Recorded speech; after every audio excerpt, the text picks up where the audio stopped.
My name's Dan Shea. I'm with Veterans for Peace Forum, and I'm here today to talk with Mike Bryant about Laceys House, a house for homeless veterans and for other homeless people also. So we want to begin talking about that, and I have Joe Holness here. We had a guy named Niels who was on the street for what, about a year or so? Oh, actually about 10 months. 10 months, and Joe put him up in his house, and when he put him up in his house, you know, we started looking for a place to find for him, and we went through a number of different places, and the bureaucracy of trying to get somebody into off the streets and into a safe place and a chance to, you know, turn their lives around was very difficult. The bureaucracy was there, looking into the housing that was available. Present meant that people may have to wait a year to get into a place, and these kinds of things, we needed to deal with this right away. For us, it was a crisis.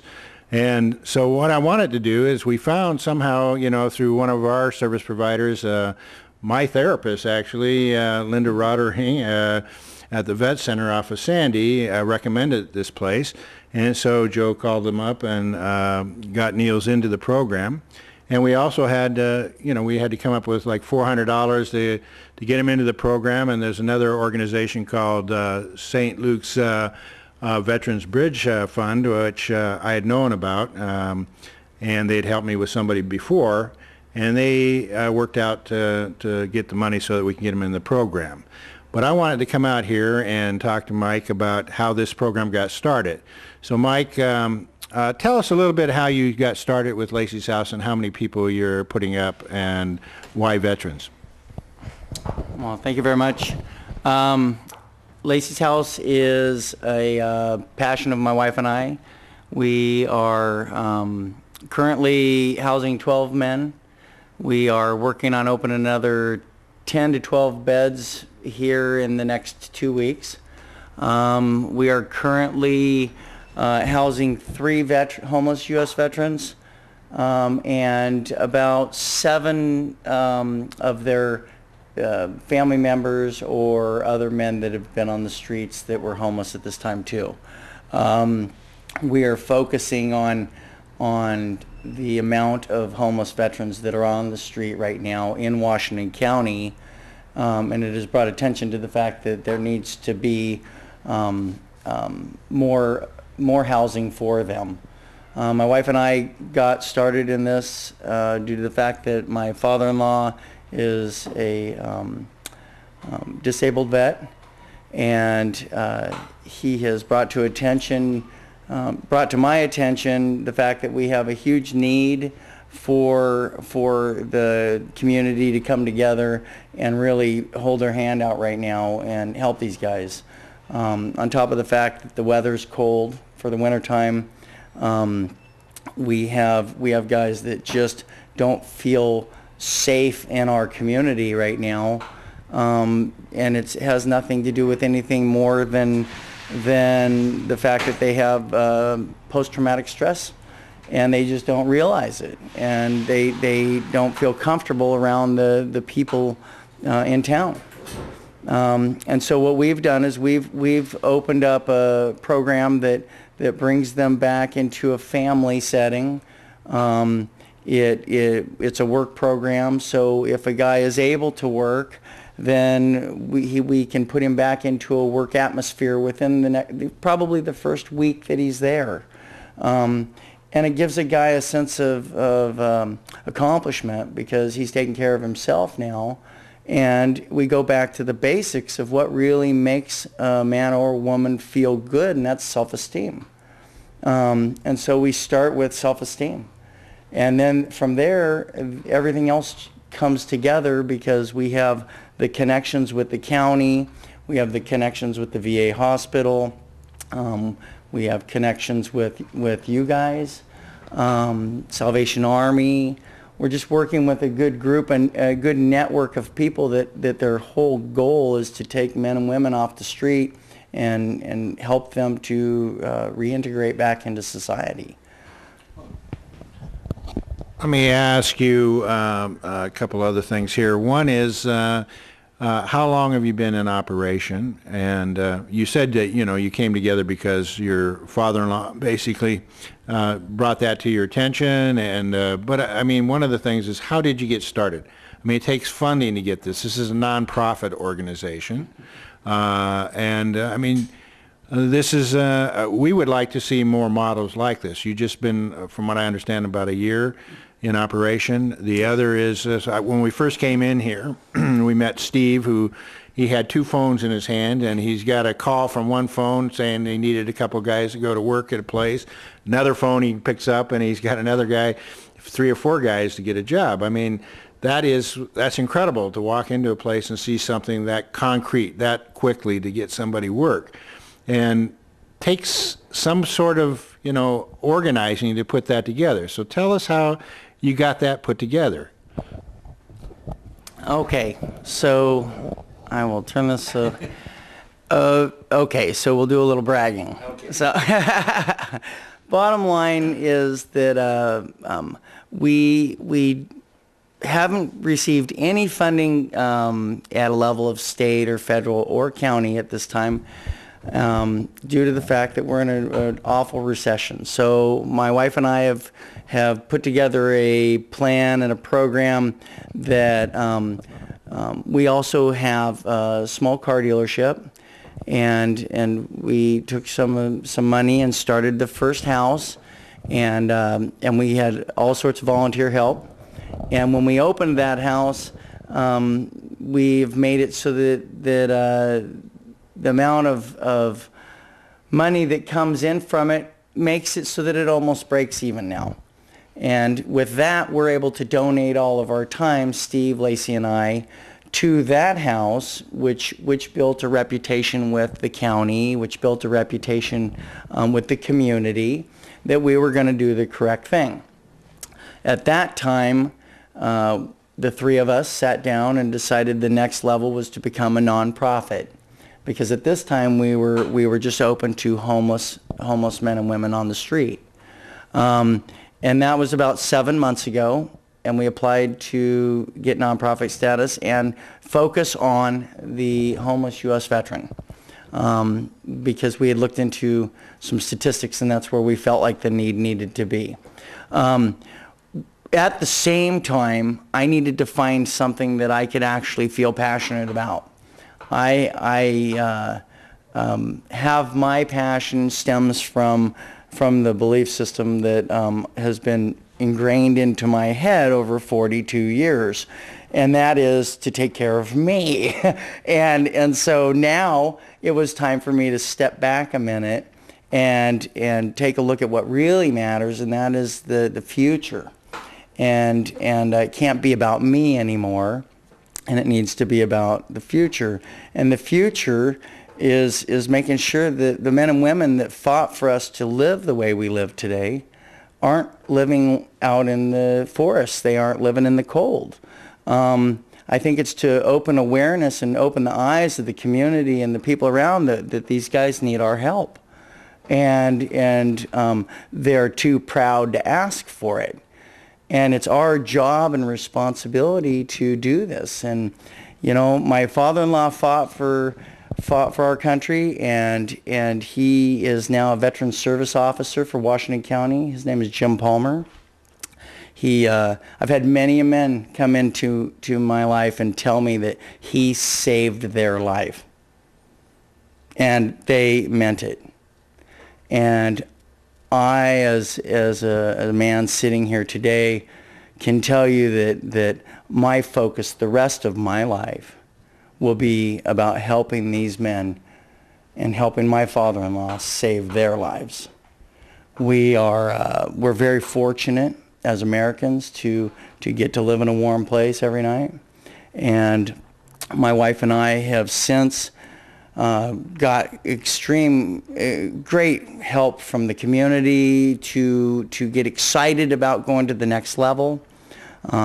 We have since purchased a second home, and it's opening up as we speak, and when this airs, it'll be open. That feeds, houses, transportation. It covers everything that's needed for a human being to make it through without having to worry about anything but themselves. And so what we're able to do then is get them connected with Washington County, with the Veterans Services, their health benefits, help them connect and get some of their forms that need DD 214 that needs to be filed, and help these troops to get the money that's in an account already for them. There's a huge need for this education, and Laceys House offers this education. If any veteran in the state of Oregon or anywhere else wants to come to Laceys House just to get help and direction, we are connected. We will stop. We will take the time. We will give a man a ride. We will take them to the VA hospital. We'll feed them. If a person comes out here, we will do all that stuff and help them to find housing. If they don't have $425 today, we have other people that will help come up with $425 for them, so that they can come in and have a place to stay for at least the first month. Well, I want to also introduce Joe Holness. Joe is an Iraq vet, 2 tours, and when we first started with Niels, before trying to bring him into this program, Joe had found him on the streets in a cold, rainy night, and took him into his house. And this is the beginning of this process to look for something. But Joe, you want to talk a little bit about your frustration and trying to find a place, and you know how you felt about finding this guy on the street. Thank you. Well, I found Niels. Actually, Niels found us. My daughter has a friend of hers, and she was seeing Niels, and that's how we came to know each other. Is that he came to the house. My daughter's friend was staying at the house with us for a summer, and I guess they somehow met, and he came over, and we found out he served in Afghanistan. So of course, naturally, we hit it off, and we're talking, and so I didn't see him anymore. Well, one day he showed up. Well, here about 4 weeks ago, he showed up at our doorstep, and he'd been out living homeless for 10 months in a tent, and he'd been beaten up severely. So we took him in, got him clothes and shower and bed and food, and then I took him down to the VA hospital the next day because he didn't have any health benefits, nothing going for him. So we stayed down there. The VA got him his card and got him seen. He got the medications he needed, and then got the paperwork going. That was through a process during those 3 weeks. And in that time, I was trying to find a place for him to stay because I myself have a family, and of course, we're unlimited income ourselves. But it was frustrating because all these agencies, be they state, federal, or local, were kind of, they had all these promises, but then when you go to call their hand on it, they're expecting these homeless vets to either have this money on hand, and of course here this man hadn't been working, and this one organization in town, I won't mention names, want them to pay like $5 a night, and it's like, well, I understand that, but what part of homeless and not working don't you understand here? This man doesn't have that kind of money. To us, maybe nothing, but $5 a night for a homeless person is a lot of money. So anyway, the general answer to all these questions of these places when I'd ask about shelter for these veterans was they wanted to send them downtown and put them like in this shelter with everybody. Now, I'm not knocking all homeless people, and please, whoever hears this, don't take me wrong, but there's a lot of people in the homeless shelters that, they want to be on the street. And they just come to these places for food and shelter, and that's that.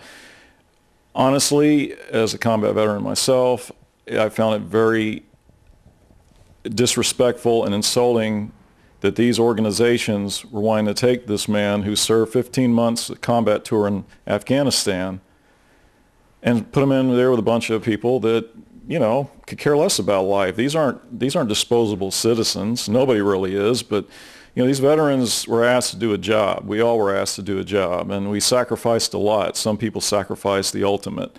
And then you come home and just want a little help trying to get on with your life. And I grant the economy's bad, but throwing these people into just, like treating them like, refugees, I'm sorry, I couldn't take that. So I kept pushing and pushing and pushing. And finally, Linda Roddering, which is the Sandy VA Center, contacted me and spoke of the Laceys House. And that's how I came to find you all. And I called, and from that point on, we got Niels down here. And I mean, they took him in. Niels had a bunch of appointments he had to go to that we had made while he was still at the house. And they saw to it that he got to those appointments. And for that, I'm eternally grateful, for the fact also that he's with other veterans going through the same thing, and they can relate to other veterans. Because I think that's an important thing that people need to realize. When you come out of an environment like combat, there's an integration period. There's a time or transition period. And a lot of us do have PTSD, a lot of stuff that doesn't surface till a little later, but it's going to surface. And it's hard to come from a 24/7, you're on the go, back to an environment of life here, which people expect you just turn it on and off like a light switch. It doesn't happen that way. There's got to be a transition time. A lot of these vets aren't getting it, and they're not getting the medical attention that they need. Be it they don't want to ask because they're ashamed to, or they just don't know the right ways to go. And that's important, to have a place that's going to be supportive of these veterans and have people that understands the VA system and paperwork to help them get on their way. Thanks, Joe. I really don't think anybody wants to be on the street, but I do think that for whatever reason they're there.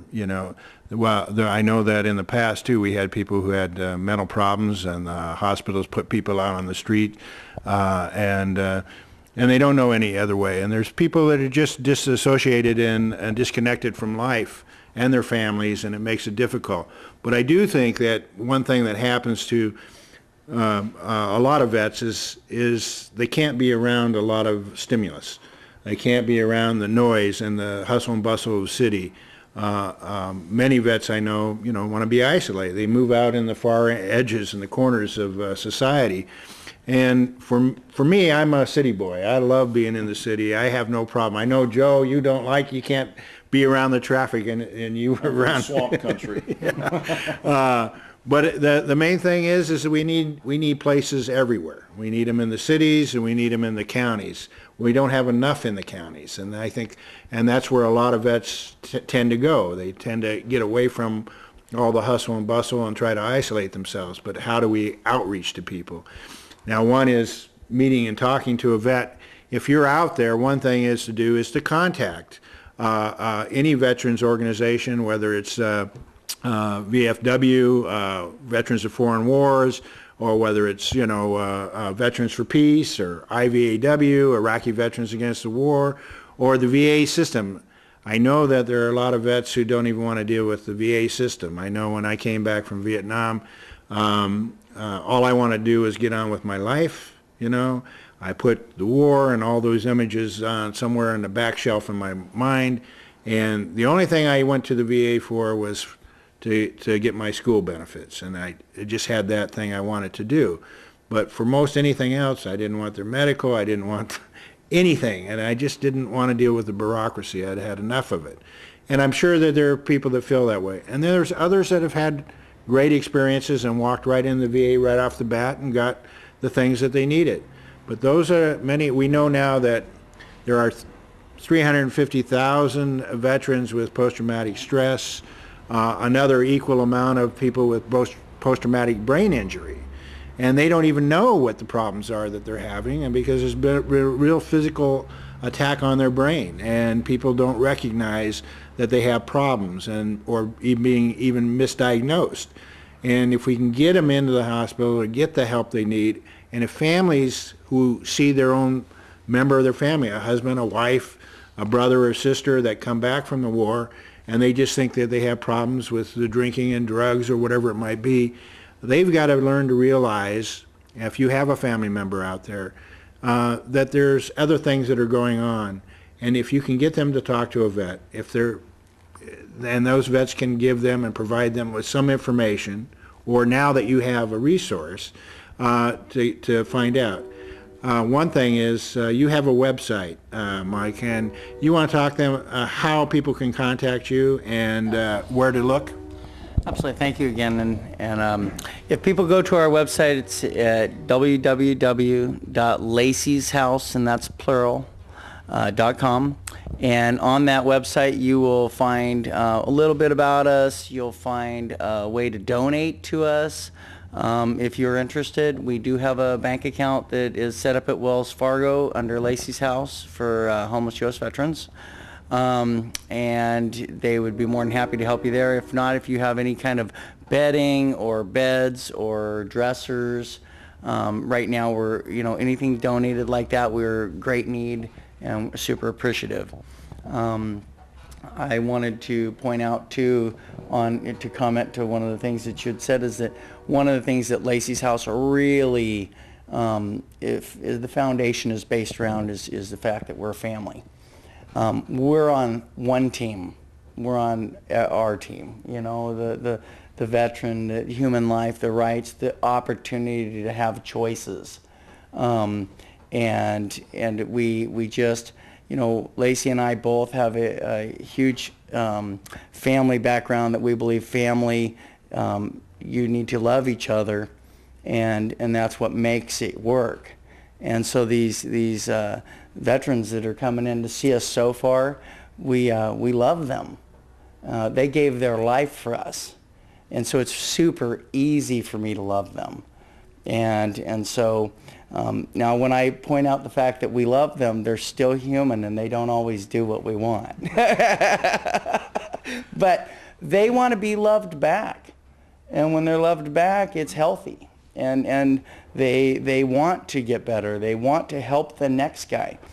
And I also want to put out there that any veteran, doesn't need to be homeless, can come out to us, and it would be really thankful or grateful of you guys to stick together so that we can let you talk to some of the other veterans that are here that might just need somebody to talk to. I mean, there's no better person to talk to than someone that's actually experienced what they're going through. So with that, anybody that can help us in any way, shape, or form, our ears are open. Or we're new to this, and we certainly need funding. We certainly need help. So thank you. Now, also, you have a child on the way here. And when we think about our children, we also, I'm with Veterans for Peace, so one of the things, I don't want to see more children go to war. Sure. And we begin to, but as we start, we have people in occupations in 2 countries right now, and what we'd like to see, that we can only try and hope that ends soon enough, but we're still having veterans come back, and we might make sure that they're being taken care of when they come home. When you talked about, you also give them transportation and help fill out their paperwork. So are you a service provider yourself here, or do you have somebody that does that? Actually, because I'm not that experienced at it yet, I do everything I can give. I'm able to navigate my way around the websites to help file for paperwork, so these guys are able to get into the VA system. Once again, Washington County Aging Veteran Services is just teaching me as if I'm a student on what I need to get for them, so that they're able to take and expedite these guys through their system. I should point this out too.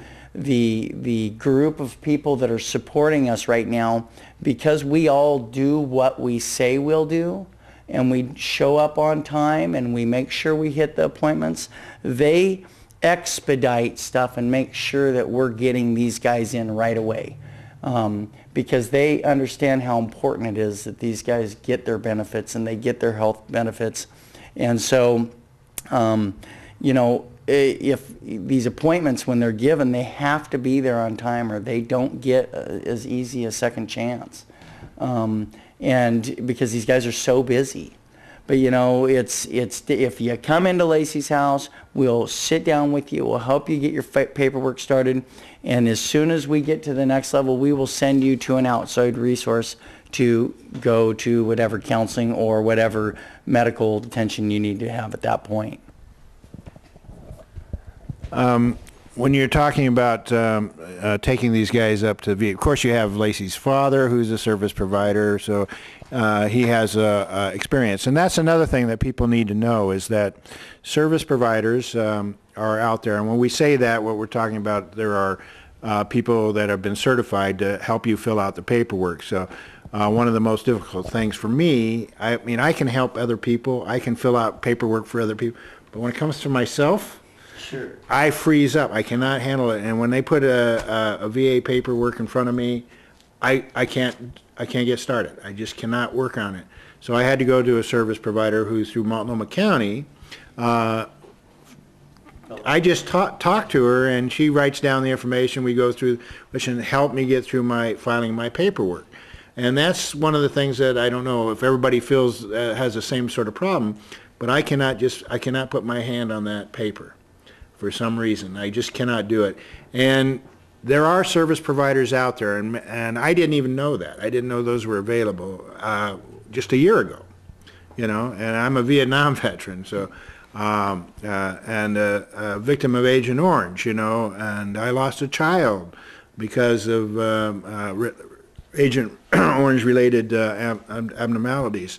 And there are other people out there that need to know that there are veterans coming back not only with post-traumatic stress, but they've been exposed to sometimes toxic chemicals. They have been breathing depleted uranium. You're dealing with things in different environments. Actually, even some of the inoculations that they took have caused serious illnesses with some people. And so what you need to know is you need to sit down with somebody sometimes to go over these, to discuss, you know, your history, and maybe you can do it verbally, and a service provider can sit down there and work out your paperwork for you, and to know what your rights are, and that's an important thing. But here is an example where you have an organization that is willing to have you come in and sit down and help you go through that and see what it is, what kind of needs you are. And if you don't know about it, you know somebody who does. Yes. Isn't that right? Yes. And Joe, you've been through this process yourself, and you can talk about a little bit how that has affected you over the period of time. Yes, the VA paperwork is a monster when you address it for the first time. And when I first, when I got out of the service, retired out, and I started getting the process of my paperwork, I was like overwhelmed. And I mean, it was a fight. But I'll have to tell you, and I'm going to say this to any veteran out there that hasn't started this yet, keep fighting for it. I mean, act like a bulldog and hang on in there, because the VA, I'm not going to start casting stones here, because I've gotten through some good programs with the VA with their voc rehab, which helps people that are disabled go to college. They pay their way, books, tuition, everything. So that's a good program. But getting into the program is a lot of paperwork, a lot of red tape, and a lot of frustration. I don't handle frustration easily. And I myself have issues with PTSD and stuff like that. And depleted uranium. And I'm still fighting with the VA about the depleted uranium, which they claim we weren't around, but oddly enough, we have these strange problems with our blood cells and other issues which can't be explained. So that's an ongoing battle, but be that as it may, my suggestion would be for a veteran first getting into this and they get frustrated, or even if they're denied their claim the first time around, resubmit it again, because that's part of the fight. And usually what happens on the second go-around, things will go through for you. So, I mean, I'm not saying that every time you submit it for the first time it's not going to happen, but it happens more than not where they'll, deny it. Resubmit the paperwork. But yes, it was very frustrating. So, but frustrating as it is, still keep up the fight, because in the end, you'll get what's coming to you. Now, as you said, there's a number of services out there. The VA, a lot of good people out there trying to do good things. Not enough people to take care of the people that are coming back. Is there any legislation out there that you know about that people should be aware of in helping? Do you know at this time? At this time, I'm still just getting my feet wet and getting introduced to the community of veteran supporters as it is. So I don't have an answer for you on that. I've I've sent lots of emails out to people, and we get a lot of response that's positive back from the community. But I haven't tried to get to at any level of any kind of politics of any sort. I'm just trying to do something in our local community. Here. Well, I hope that this somehow reaches our local communities and city councils and the governor and their veteran services policy makers, that they hear that there's a real need out there, and there are people that are picking up the slack and some of the cracks, people falling between the cracks. But, you know, this shouldn't have to rely just on community. It should be, our community is our government. And if we can get our government to support these organizations and provide more homes that are meeting the needs of veterans, that transition period, I think, is the most important, if we can get people off the street. I want to also tell people about one thing that really interested me about your program is I had heard about a program by a woman named Nadia McCaffrey, I think it is, and she's a military or a Gold Star mother. That means her son was lost in Iraq, and she designed a program in which they actually have a farmland in which they built a house which is totally off the electrical grid, the gas grid, all this stuff. It's environmentally built. They worked with organic farmers and therapists to take people off the street. The real issue is to get those veterans before they get caught up in a cycle, and get them back into a place, start getting them, you know, this transition period, so they get therapy, they get to work the land, and they don't feel like they're contributing to this sort of resource drain, which sends our young men and women to fight for these resources in other countries. But this is at least one way to help. The thing I really, like I said, I was impressed is that jobs are so important. People are willing to work if you can provide a job for them. If you have a job for a veteran, call Laceys House. Yes. They are putting people to work right away, and I'm very impressed with that.